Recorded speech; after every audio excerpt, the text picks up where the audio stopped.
পয়গম্বর বলেন মানুষ যখন মরবে আপনজন জানাজা পড়ায় যখন কবরের ভিতরে রাখবে, এই মানুষটা যদি কোরআন তেলাওয়াতকারী হয়, মরার সাথে সাথে কবরে রাখা মাত্র কোরআন তার মাথার কাছে এসে দাঁড়ায় যায়। লোকটা যদি নামাজি হয়, কবরের ভিতরে রাখা মাত্র ডান পাশে নামাজ দাঁড়ায় যায়। লোকটা যদি রোজা রাখনেওয়ালা হয়, কবরের ভিতরে রাখা মাত্র বাম পাশে রোজা দাঁড়ায়া যায়। ওয়াসাইরুল হাসানাতি ইনদা রিজলাইহি, নবী বলেন লোকটা যদি দানবীর হয়, লোকটা যদি নফল ইবাদত গুজার করেন, নফল ইবাদত করনেওয়ালা হয়, নফল নামাজ বেশি পড়ে, নফল ইবাদত বেশি করে, দান সদকা বেশি করে, কবরে রাখা মাত্র এই নফল ইবাদত দান সদকাগুলো ওই লাশের কবরের ভিতরে পায়ের কাছে দাঁড়ায়া যায়। এ বাবা, এগুলা হলো আপনার আপন, এগুলা আপনাকে কবরে একা একা রাইখা আপনাকে ছেড়ে চলে যাবে না, এগুলা আপনার সাথে থাকবে। এগুলা হলো আমাদের দরকার, এগুলা যার যার ব্যক্তিগত দরকার বাবা, এগুলা আগে ঠিক রাখেন, এরপরে সংসারের কাজকর্ম করেন।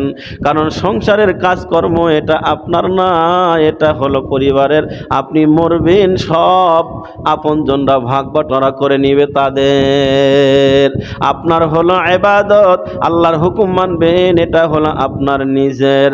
এজন্য আল্লাহ বলেন ফাইদা কুদিয়াতিস সালাতু ফাতাশিরু ফিল আরদি আবতাগু মিন ফাদলিল্লাহ।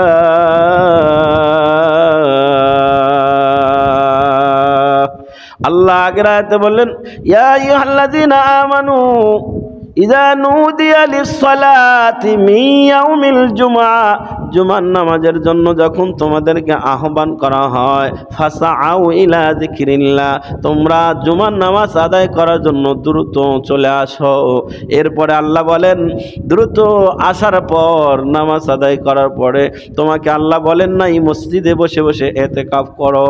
পরের আয়াতে আল্লাহ বলেন ফাইদা কুদিয়াতিস সালাতু ফাতাশিরু ফিল আরদি আবতাগু মিন ফাদলিল্লাহ। আল্লাহ বলেন বান্দা দৌড়ায়া আসছো, আমার হুকুম পালন করছো, এখন আবার দৌড়ায়া বের হও। ফান্তাশিরু ফিল আরদি, তোমরা জমিনে সরে যাও, জমিন থেকে আমি আল্লাহর ফজল রহম রিজেকের সন্ধান করো। তাহলে যেই আল্লাহ দ্রুত আসতে বললেন, ওই আল্লাহ আবার বলতেছে আমার হুকুম মানছো, এখন বের হও, এখন বের হও, জমিনে ছড়িয়ে যাও, ব্যবসার কাজে লেগে যাও, চাকরিতে লেগে যাও, তোমার রুজি রোজগারের জন্য তুমি বের হও। 24 ঘন্টা মসজিদে থাকতে হবে এমনটি বলে নাই আমার বাজিরা। যে আল্লাহ 24 ঘন্টা মসজিদে থাকার কথা বলেন নাই, আল্লাহ বললেন বের হও, আমার হুকুম পালন করার পর যখন বের হইবা, ফান্তাশিরু ফিল আরদি, জমিনের থেকে যখন তুমি রিজেকের সন্ধান করবা বান্দা, আমার হুকুম মেনে যাওয়ার কারণে তুমি যে তোমার ব্যক্তিগত সংসারের কাজে লেগে গেলা, এই ব্যক্তিগত সংসারের কাজকর্মটাও হবে তোমার ইবাদত।